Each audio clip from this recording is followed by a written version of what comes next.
بالله من الشيطان الرجيم. بسم الله الرحمن الرحيم. السلام عليكم ورحمة الله وبركاته. وعليكم السلام ورحمة الله وبركاته.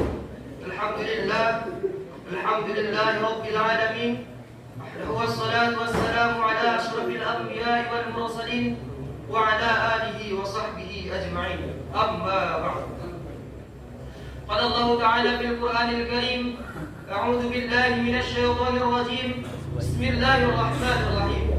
يا أيها الذين آمنوا كتب عليكم الصيام كما كتب على الذين من قبلكم لعلكم تتقون. صدق الله العظيم. ثم قال نبينا محمد صلى الله عليه وسلم في كتابه الحديث: اتقوا الله حيثما كنتم واتبع السيئة الحسنة تمحها وخالق الناس بخلق حسن. Langkah yang pertama dan yang paling utama adalah sama-sama kita mengucapkan puji syukur alhamdulillah kepada Allah Subhanahu wa taala, yang mana Allah Subhanahu wa taala telah memberikan kepada kita beribu-ribu nikmat-Nya. Di antaranya nikmat iman, Islam, terlebih nikmat kesehatan dan kesempatan, sehingga kita dapat melaksanakan rutinitas kita setiap malamnya, terlebih pada bulan suci Ramadan ini, yaitu melaksanakan salatul Isya secara berjamaah dan juga salatul tarawih secara berjamaah di masjid yang mulia ini. Sebagaimana yang telah ditegaskan oleh Allah Subhanahu wa taala dalam Al-Qur'an, Bismillahirrahmanirrahim. La in syakartum la azidannakum wa la in kafartum inna 'adzabi lasyadid. Sesungguhnya apabila seorang hamba bersyukur atas nikmat yang telah Allah berikan kepadanya, niscaya Allah Subhanahu wa taala menambah nikmat tersebut kepadanya. Namun sebaliknya, jika seorang hamba kufur terhadap nikmat yang telah Allah berikan kepadanya, inna 'adzabi lasyadid, kata Allah dalam Al-Qur'an, sungguh azabnya sangat pedih. Kemudian di ayat lain juga dijelaskan, Bismillahirrahmanirrahim. Innallaha ladzu fadlin 'alan nas walakinna aktsaran nas la yashkurun. Sesungguhnya Allah Subhanahu wa taala adalah pemilik nikmat, namun sangat sedikit hambanya, sangat sedikit manusia yang pandai bersyukur. Semoga kita semua yang ada di dalam masjid ini menjadi hamba-hamba Allah Subhanahu wa taala, walaupun hamba yang sedikit, namun tergolong kepada hamba-hamba yang mampu bersyukur setiap saat kepada Allah Subhanahu wa taala. Amin amin ya rabbal alamin. Kemudian tak lupa, langkah yang kedua kalinya, salat bertangkaikan salam ke arwah Nabi besar Muhammad sallallahu alaihi wasallam yang berlafazkan Allahumma salli wa sallim wa barik ala sayyidina Muhammad wa ala alihi sayyidina Muhammad. Karena syafaat beliaulah yang sama-sama kita harapkan di hari yauma la yanfa'u malu wa la banun illa man atallaha biqalbin salim. Di hari yang tiada lagi berguna harta, anak, pangkat, jabatan, kecuali satu, qalbun salim, hati yang tulus, hati yang sejahtera, hati yang ikhlas menghadap oleh Allah Subhanahu wa taala. Yang sama-sama kita hormati al-ustaz, dan yang sama-sama kita hormati para al-musyrikun, umumnya yang saya banggakan teman-teman seperjuangan. Adapun judul kultum saya pada kesempatan kali ini adalah 5 perkara yang dapat membatalkan pahala puasa di bulan suci Ramadan. Ma'asyiral muslimin rahimakumullah. Bukankah sama-sama sudah kita ketahui bulan suci Ramadan merupakan satu-satunya bulan yang sangat dinanti-nanti oleh kaum muslimin untuk melakukan ibadah puasa setiap tahunnya.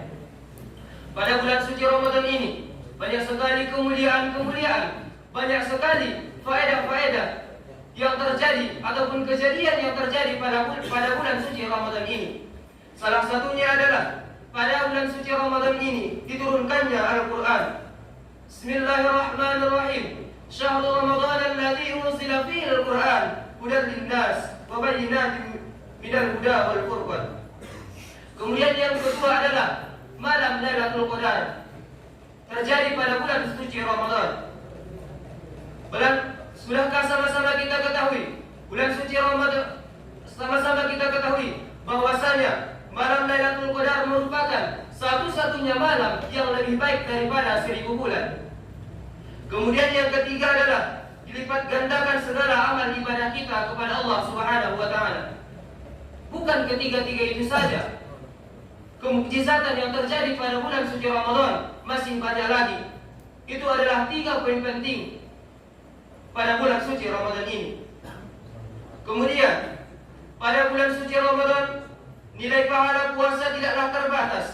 Allah Subhanahu wa taala memberikan pahala kepada kita bagi orang-orang yang berpuasa sesuai dengan cara kita berpuasa tersebut.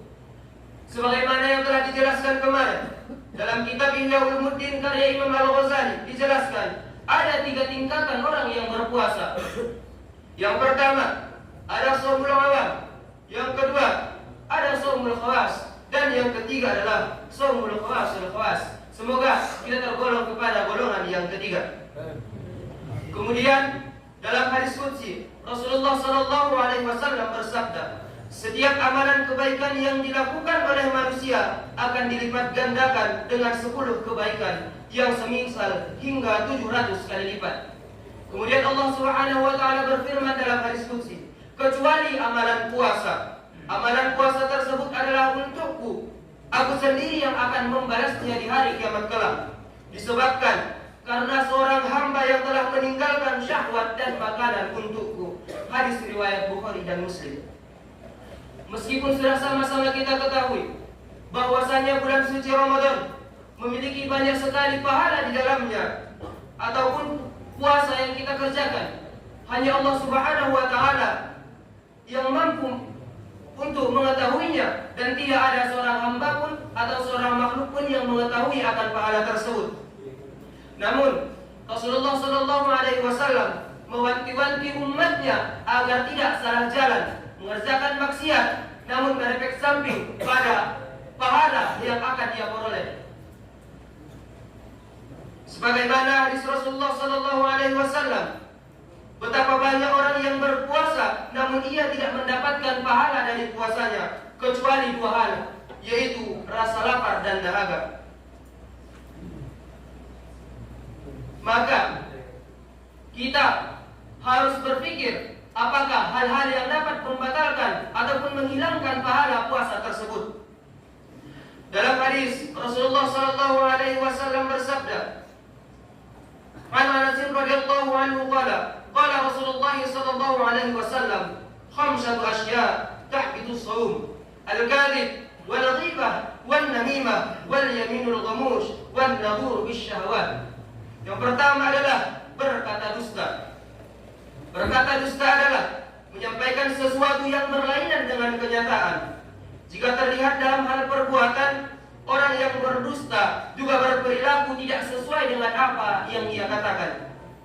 Dusta merupakan salah satu dosa besar dalam agama Islam.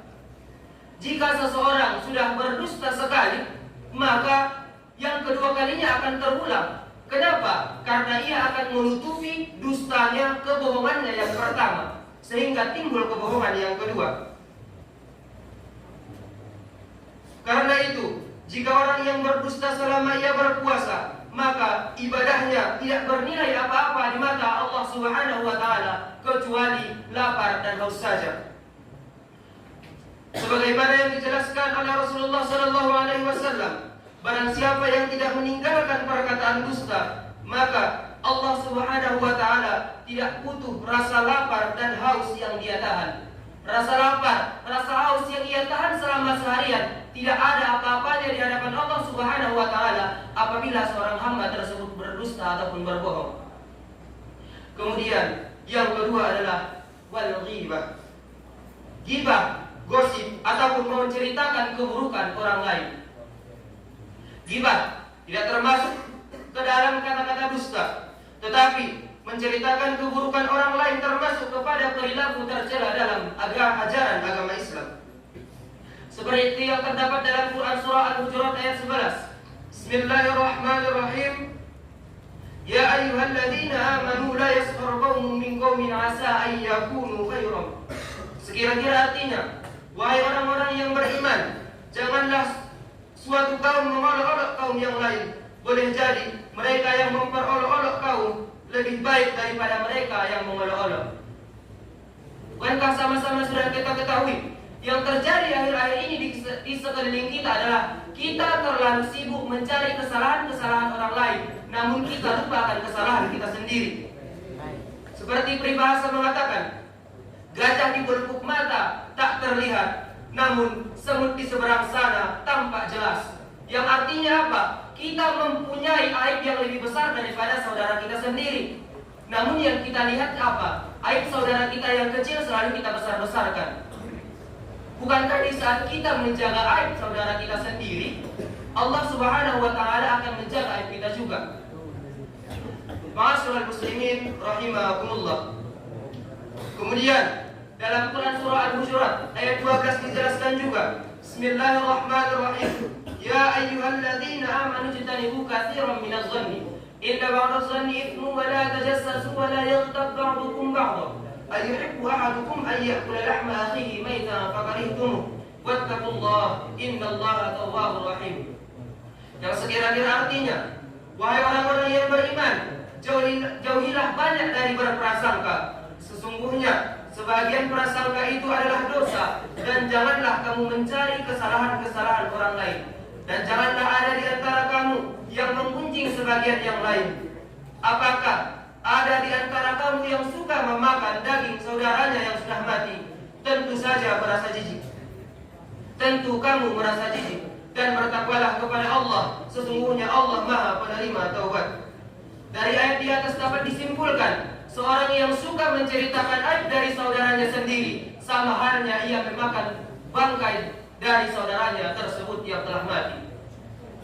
Bukankah Rasulullah SAW juga telah menjelaskan, La yu'minu ahadukum hatta yuhibbu li akhihi ma yuhibbu li nafsi. Tidak beriman salah seorang di antara kamu sebelum kamu mencintai saudaramu sendiri seperti kamu mencintai dirimu sendiri. Di saat kita mencintai saudara kita sendiri, di saat kita menjaga dirinya juga, berarti kita berpikir untuk saling menjaga satu sama lain, bukan saling menjatuhkan, saling mengolok-olok, bahkan saling mengejek satu sama lain. Kemudian yang ketiga adalah wal yaminul ghamush, atau bersumpah palsu. Perbuatan lain yang bisa merusak pahala puasa adalah bersumpah palsu, menyatakan bohong. Tetapi berbohong merupakan perbuatan yang dilarang oleh Islam. Apalagi jika sampai-sampai dalam sumpahnya tersebut, di awal-awal sumpahnya tersebut dikatakan wallahi billahi tallahi. Sungguh Allah Subhanahu wa Ta'ala sangat melarang kita untuk bersumpah palsu, sebagaimana yang dijelaskan dalam Quran surah Al-Imran ayat 77.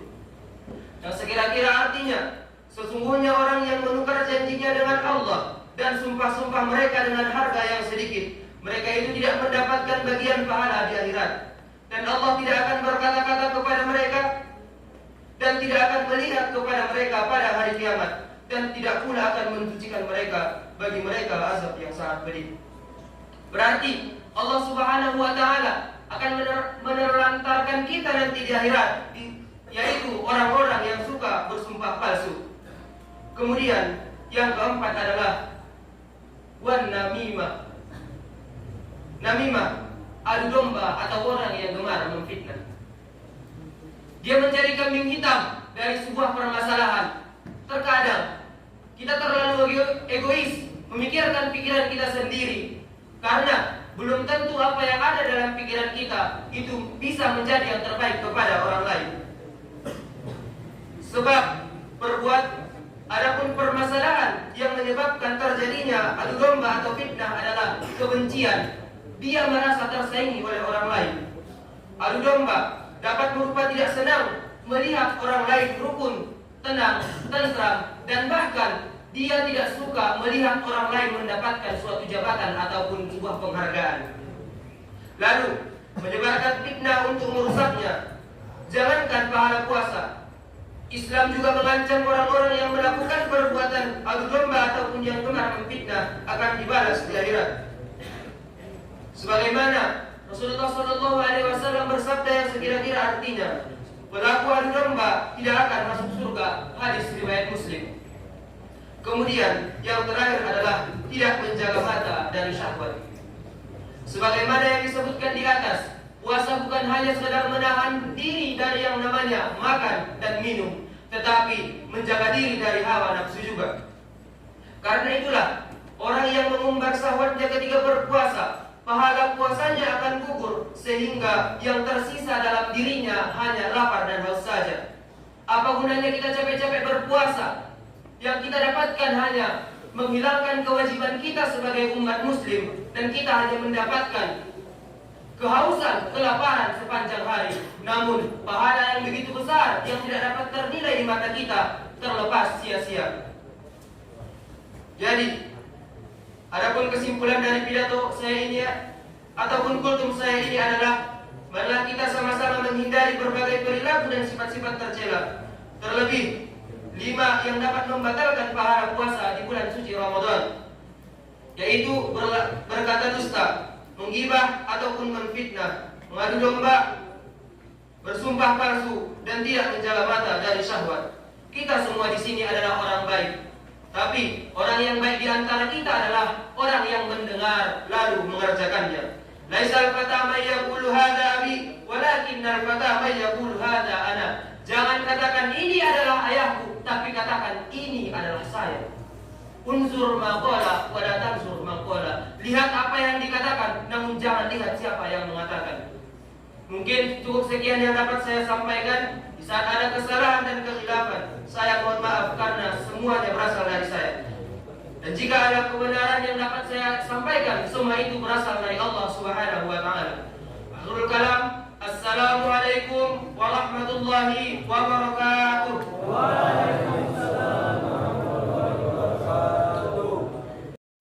Terima kasih sudah menonton video ini. Jangan lupa like, subscribe, dan share video ini. Semoga menjadi amal jariah untuk Anda. Terima kasih.